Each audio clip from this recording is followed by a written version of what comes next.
Hi everyone, knowledge group पे मैं प्रियंका आपका स्वागत करती हूँ। और जैसा कि एसएससी एमटीएस का हमारा क्लास चल रहा है, तो एसएससी एमटीएस में हमारा जो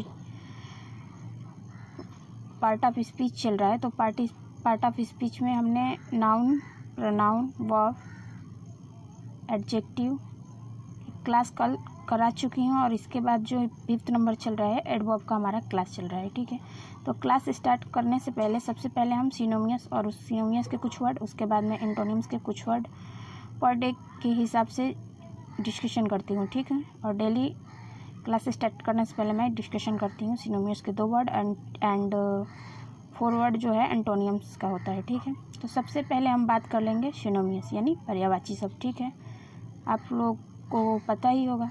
पहला वर्ड है हमारा आल्दो। आल्दो का मतलब होता है यद्यपि या यदि ऐसा हो। ठीक है, जब हम इसका सिनोनियस यानी पर्यायवाची बनाएंगे तो बनेगा आपका पहला word even if, even though और दो वाइल। ठीक, दूसरा वर्ड है अल्टुरिस्ट। अल्टुरिस्ट का मतलब होता है परोपकारी। ठीक है, जब हम इसका सिनोनियस बनाएंगे यानी पर्यायवाची तो बनेगा बेनेवोलेंट, ह्यूमन, जीनियस और कैरेक्टेबल। ठीक है, अब बात कर लेते हैं एंटोनियम्स यानी विलोम शब्द की बात। ठीक है, तो पहला वर्ड है हमारा वेरन। वेरन का मतलब होता है बंजर, तो इसका जब हम विलोम बनाएंगे तो बनेगा फर्टाइल। ठीक, दूसरा वर्ड है ब्रीथ। ब्रीथ का मतलब होता है चौड़ाई, जब हम इसका विलोम बनाएंगे तो बनेगा आपका लेंथ। ठीक, तीसरा वर्ड है बैक। बैक का मतलब होता है पीछे, तो जब हम इसका विलोम बनाएंगे तो बनेगा आपका फ्रंट। ठीक, चौथा है आपका बैकग्राउंड। बैकग्राउंड का मतलब सबसे पीछा भाग, तो इसका होगा फोरग्राउंड। ठीक, तो आई होप कि ये थे कुछ सिनोनिम्स और एंटोनिम्स जो आपको बहुत ज़्यादा पसंद आए। तो पसंद आए तो ज़रा सा मेरे चैनल को लाइक कीजिएगा, सब्सक्राइब कीजिएगा, लाइक बटन को प्रेस कीजिएगा और कमेंट कीजिएगा कि आपको ये क्लास कैसे लगी। ठीक है, तो आइए हमारा जो टॉपिक है एडवर्ब, एडवर्ब पे हम डिस्कशन करते हैं आपके साथ कि एडवर्ब में हमें क्या पढ़ना है। ठीक है, आइए बात कर लेते हैं उस पर। तो अब तक हमने एडवर्ब में सीखा था कि एल वाई जोड़ के कैसे बनाते हैं। ठीक है, अब इससे पहले हम रूल पढ़े थे कि एडजेक्टिव को मॉडिफाई एडवर्ब के द्वारा कैसे किया जाता है। ठीक है, या एल वाई लगा के हम कैसे बनाते हैं। ठीक है, आगे नोट है कि पास्ट पार्टिसिपल वर्ब के थर्ड फॉर्म को भी एडवर्ब मॉडिफाई करता है, अतः वर्ब के थर्ड फॉर्म के पहले एडजेक्टिव अगर आ जाए तो उसे एडवर्ब बनाते हैं। ठीक है, जैसे एग्जांपल है कि दे आर कम्प्लीटली फाइन। ठीक है, वे पूरे तरीके से अच्छे हैं। ठीक, दूसरा एग्जांपल देख लीजिए। तो दूसरा एग्जांपल है कि your message has been successful send to Rakesh. तो जैसा कि सेंटेंस में बताया गया है कि वर्ब के थर्ड फॉर्म के पहले एडजेक्टिव अगर आ जाए आपका तो उसे एडवर्ब बनाते हैं। ठीक है, तो यहाँ जो है सेंटेंस में आपका सक्सेसफुल के जगह आपका जो यूज़ होगा क्या होगा, सक्सेसफुली। क्या होगा यूज़, तो सक्सेसफुली।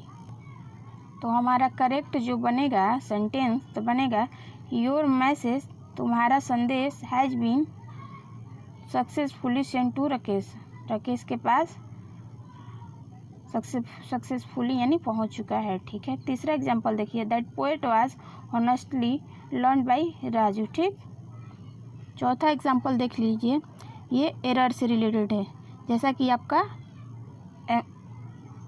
एग्जाम में पूछता है। एक मिनट थोड़ा सा।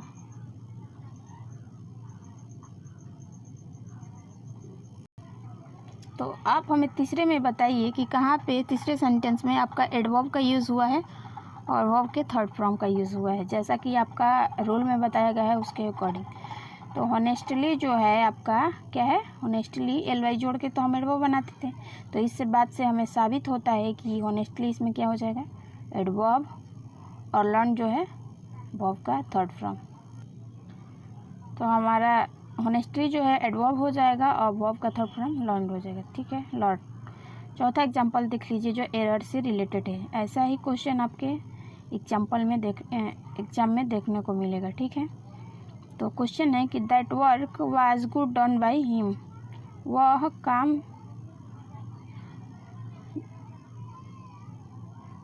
उसके द्वारा संपन्न किया गया। तो बताइए, जैसा कि सेंटेंस में बताया गया है उसके अकॉर्डिंग हमारा गुड का यूज़ ना होकर किसका यूज़ होगा, तो वेल का यूज़ होगा। किसका, वेल। तो गुड को हम क्या करेंगे, सेंटेंस से हटा देंगे। तो इस तरह हमारा सेंटेंस बनेगा कि that work was well done by him. ठीक है, क्योंकि हम एडवर्ब का यूज़ कर रहे हैं। अगर हमारा सेंटेंस में एडवर्ब नहीं यूज़ होगा तो इस तरह हमारा सेंटेंस जो है बिल्कुल गलत हो जाएगा। ठीक है, 5th नंबर एग्जाम्पल देखिए कि that car was finally bought by me. वह कार मेरे द्वारा खरीद लिया गया। ठीक है, तो आई होप कि रूल प्लस एग्जाम्पल आप अच्छे से समझ गए होंगे।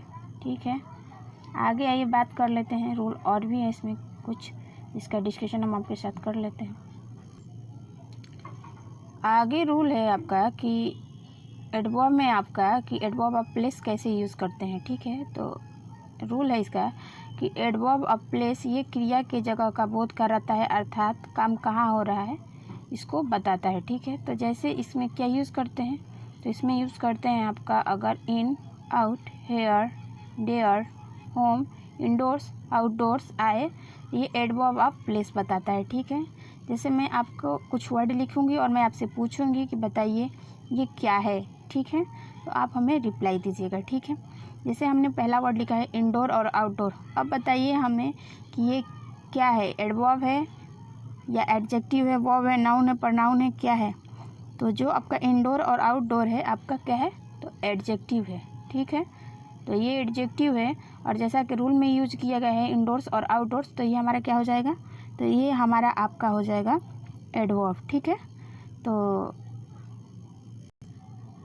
तो हमने समझा कि इंडोर और अगर आउटडोर आ जाए और इसके साथ एस ना लगे तो ये एडजेक्टिव हो जाता है। अगर इंडोर्स आउटडोर्स हो जाए तो ये आपका एडवर्ब्स हो जाएगा। जैसे एग्जांपल है कि I like only indoor games.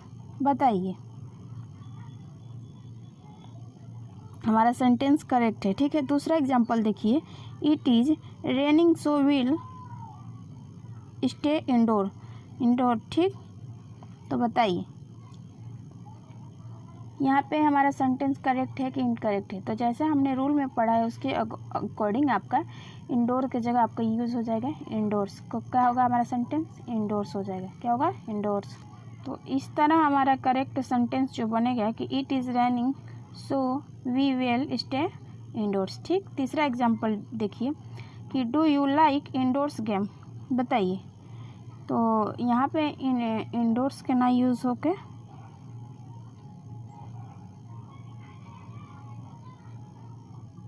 तीसरे एग्जाम्पल में आपका आउटडोर का यूज़ होगा। किसका होगा, तो आउटडोर्स। तो हमारा सेंटेंस बनेगा कि do you like outdoor game. ठीक है, करेक्ट सेंटेंस में। चौथा एग्जाम्पल देख लीजिए कि we went outdoor where we felt earthquake. ठीक है, तो बताइए इसमें हमारा कहाँ पे एरर है। तो जैसा कि रूल और में बताया गया है और सेंटेंसेस का यूज़ हो रहा है उसके अकॉर्डिंग हमारा आउटडोर की जगह आउटडोर्स का यूज़ होगा। किसका यूज़ होगा, तो आपका आउटडोर्स का। किसका, तो आउटडोर्स का। तो हमारा सेंटेंस बनेगा करेक्ट कि we went outdoors where we felt earthquake. ठीक है, तो आई होप कि ये रूल एडवर्ब ऑफ प्लेस का कैसे यूज़ करते हैं आपको समझ में आ गया होगा। आगे आइए, इसमें और रूल है जिसको हम आपके साथ डिस्कशन करेंगे।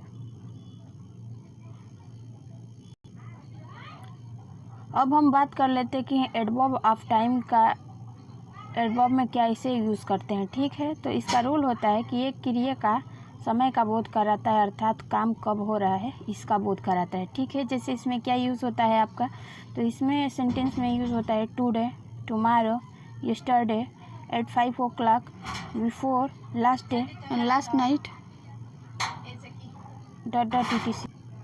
तो जैसे इसका एग्जाम्पल है कि she will beat him now, वह अब तुमको पीटेगी। ठीक है, दूसरा एग्जाम्पल देख लीजिए कि I have seen you before, मैं यह सीन पहले देख चुका हूँ। ठीक है, तीसरा है कि ही कुक्ड फूड यस्टरडे, वो कल खाना बनाया था।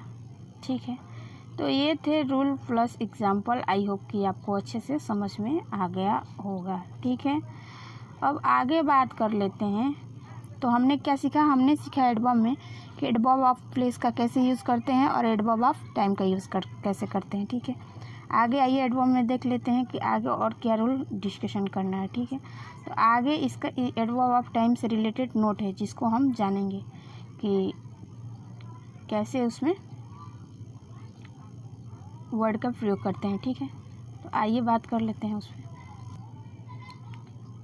आगे नोट है आपका कि यदि वाक्य में last night, last day, last evening dot dot एगो या स्टरडे आए तो सेंटेंस पास्ट इंडेफिनिट में होना चाहिए।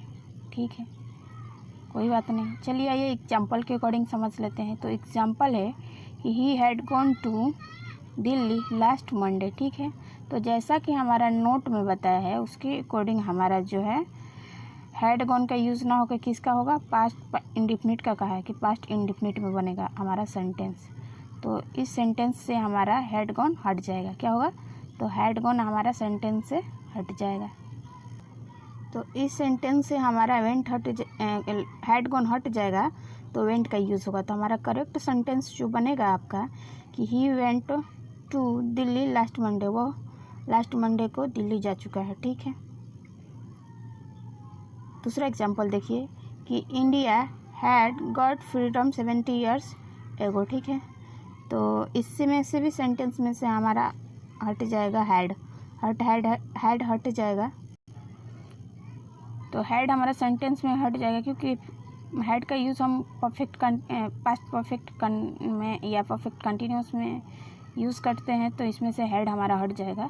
तो हैड हट जाएगा तो करेक्ट सेंटेंस हमारा जो बनेगा कि Indian got freedom 70 years ago. ठीक है, तीसरा एग्जांपल देख लीजिए। तीसरा एग्जांपल है आपका कि last year I have gone to visit the Taj. ठीक है, तो इसमें से भी है, एक मिनट, हैड गॉन हट जाएगा और इसके जगह पे हमारा किसका यूज़ होगा, तो वेंट का यूज़ होगा क्योंकि हमारा सेंटेंस जो बनेगा पास्ट इंडेफिनिट टेंस में बनेगा। इस बात का आप विशेष कर ध्यान रखिएगा। ठीक है, क्योंकि एक एक रूल हम इसीलिए समझा रहे हैं इतना डीपली और आराम से। ठीक है, तो हमारा करेक्ट सेंटेंस बनेगा कि last year I went to visit the Taj. मैं लास्ट ईयर ताजमहल देखने गया था। ठीक है, आगे नोट नंबर 2 है। पहला हमने नोट नंबर 1 के बारे में जाना, अब आइए नोट नंबर 2 के बारे में बात करते हैं। तो नोट नंबर 2 है कि last day, last morning, last Monday के पहले इन, ऑन और एट का प्रयोग नहीं करते। जैसे एग्जाम्पल है कि last Monday I was not in Lucknow. ठीक है, तो इस तरह हमारा सेंटेंस जो है, मैं बताइए कहाँ पे एरर है। ठीक है, बताइए। तो जैसा कि हमने रूल में पढ़ा है तो उसके अकॉर्डिंग हम इनका यूज़ नहीं करेंगे, क्योंकि अगर इनका यूज़ करते हैं तो हमारा सेंटेंस जो है इनकरेक्ट रहेगा। तो हम क्या करेंगे, इस सेंटेंस से इनको हटा देंगे। तो इस तरह हमारा करेक्ट सेंटेंस जो बनेगा कि last Monday I was not in Lucknow. ठीक है, तो आई होप कि रूल प्लस एग्जाम्पल आपको अच्छे से समझ में आ गया होगा। ठीक है, और इसी तरह आज का क्लास हम यहीं पे दी एंड करते हैं। अगर आपको मेरी वीडियो पसंद आए तो लाइक बटन को प्रेस कीजिएगा, मेरे चैनल को सब्सक्राइब कीजिएगा, लाइक कीजिएगा, और इसी तरह का लेटेस्ट वीडियो पाने के लिए आप हमारे साथ बने रहिएगा। ठीक है, फिर मिलते हैं नेक्स्ट वीडियो के साथ और इसी तरह के रूल्स और एग्जाम्पल के साथ। तब तक के लिए धन्यवाद एंड थैंक यू।